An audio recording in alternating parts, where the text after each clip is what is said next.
Good morning. I'd like to ask the panelists for the session to come out. We'll show you their pictures so you recognize them and their positions. Up in the left corner is me, and in the center we have Hazel Kay, Global Marketing Director of Virtu. We have, at the far right, Elliot Pollack, CEO Textappeal. Right next to Elliot is Michael Mazinski, the CEO of London Advertising. And on the left in the picture and in the center of the table is Khaled Ismail, who's Global Brand Director for Tetra Pak. And finally, last but not least, next to Hazel is Sadar Khan, Manager Group Advertising for Emirates Airlines. The subject of this session is called Building Mega Brands at Digital Speed. We're not talking about digital advertising per se. We're talking about the power and the speed of the modern connected world as it can be applied now to the whole process of advertising. And we're talking about a fresh new concept. It's so fresh that some of it is still forming, but clearly it's a trend that's moving very fast. And so, the major brands of the last century, in many cases, took decades, up to 70 years to develop and fully mature. But now, 7 is the new 70. In the last, since the millennium change, we've had Google arrive, we've had Twitter arrive, we've had LinkedIn, we've had Facebook, more or less since the turn of the millennium.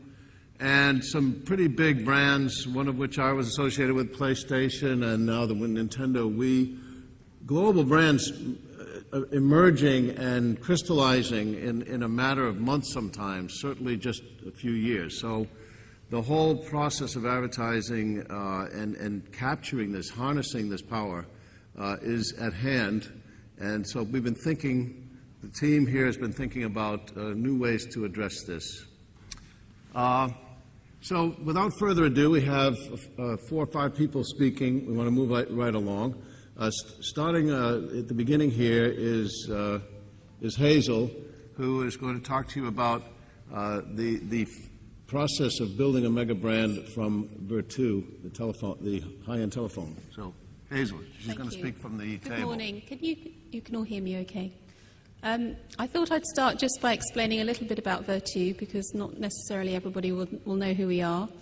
Virtu began with our chief designer, Frank Nuovo, sitting by a swimming pool about 10 years ago.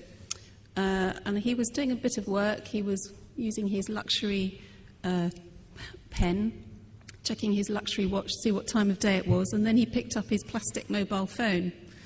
And he realized that in today's civilized world and today's emerging world as well, we have luxury everything, but the one thing where there isn't a luxury version is the mobile phone.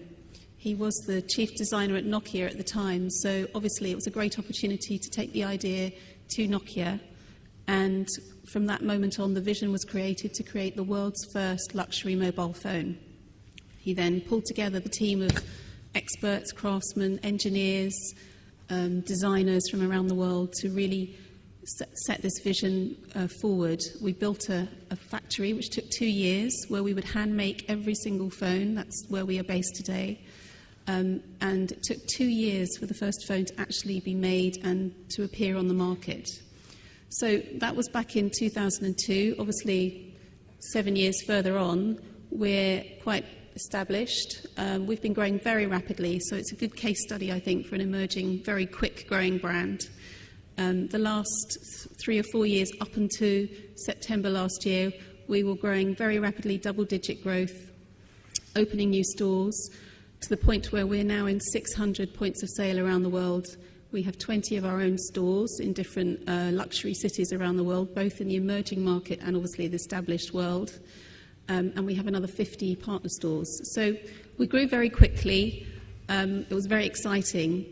From an organisation, creative, and how we manage our brand point of view, because we grew so rapidly, actually one of the things that we encountered was a little lack of control. So We had a creative centre in London. We always used a London agency to create our communications.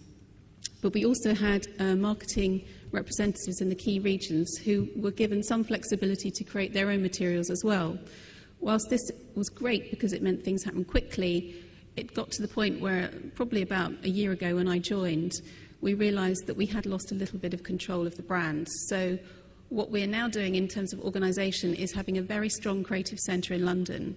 The digital speed of making things happen is very important for us because obviously we can create stuff one week and then the next week it can be out in all of the different stores or magazines around the world looking exactly the same. So our key objective currently is consistency, excellence in execution, making sure that every single piece of our brand communications totally supports the brand proposition of Virtue.